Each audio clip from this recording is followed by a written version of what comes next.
ពាក្យសង្ឃឹមសម្រាប់ខ្ញុំគឺមានន័យថាការដែលខ្ញុំសម្រេចនៅគោលបំណងរបស់ខ្ញុំហើយខ្ញុំនឹងអាចចែករំលែកវាទៅកាន់អ្នកដទៃបន្តទៀត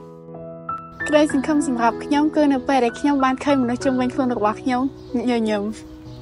សប្បាយសម្រាប់ខ្ញុំក្តីសង្ឃឹមពេលដែលខ្ញុំមានមិត្តភ័ក្តិដ៏ល្អហើយខ្ញុំសប្បាយជាមួយនឹងពួកគេបាយបាយសម្រាប់ខ្ញុំក្តីសង្ឃឹមគឺជាការជំនះរាល់ឧបសគ្គដើម្បីទទួលបានជោគជ័យហើយសង្ឃឹមថាអ្នកដទៃនឹងជំនះរាល់ឧបសគ្គដើម្បីទទួលបានជោគជ័យដែរបាយបាយសម្រាប់ខ្ញុំក្តីសង្ឃឹមគឺខ្ញុំរៀនពូកែឲ្យលោកគ្រូអ្នកគ្រូសប្បាយចិត្តក្តីសង្ឃឹម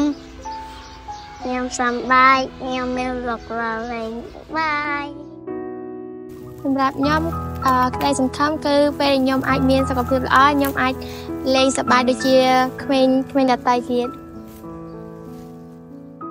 ក្តីសង្ឃឹមសម្រាប់ខ្ញុំគិតថាខ្ញុំរីករាយពេលដែលបានលេងកីឡាដែលខ្ញុំចូលចិត្តក្តីសង្ឃឹមគឺជាពេលដែលខ្ញុំអាចរស់នៅកន្លែងដែលខ្ញុំចូលចិត្តក្តីសង្ឃឹមសម្រាប់ខ្ញុំមានន័យថាខ្ញុំមានចិត្តសប្បាយរីករាយនៅពេលដែលបានទទួលដំណើរបានល្អក្តីសង្ឃឹមគឺពេលដែលខ្ញុំមានក្តីស្រឡាញ់ពីប៉ាម៉ាក់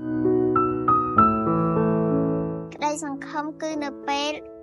ដែលខ្ញុំនិងបងស្រីខ្ញុំមានសិភៅសិក្សាគ្រប់គ្រាន់ក្តីសង្ឃឹមរបស់ខ្ញុំមានន័យថាបានបរិភោគអាហារគ្រប់គ្រាន់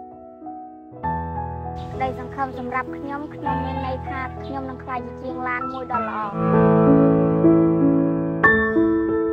ចំពោះក្តីសង្ឃឹមរបស់ខ្ញុំគឺអាចជួយទៅកាន់មនុស្សគ្រប់គ្នាតាមរយៈការបង្រៀនរបស់ខ្ញុំ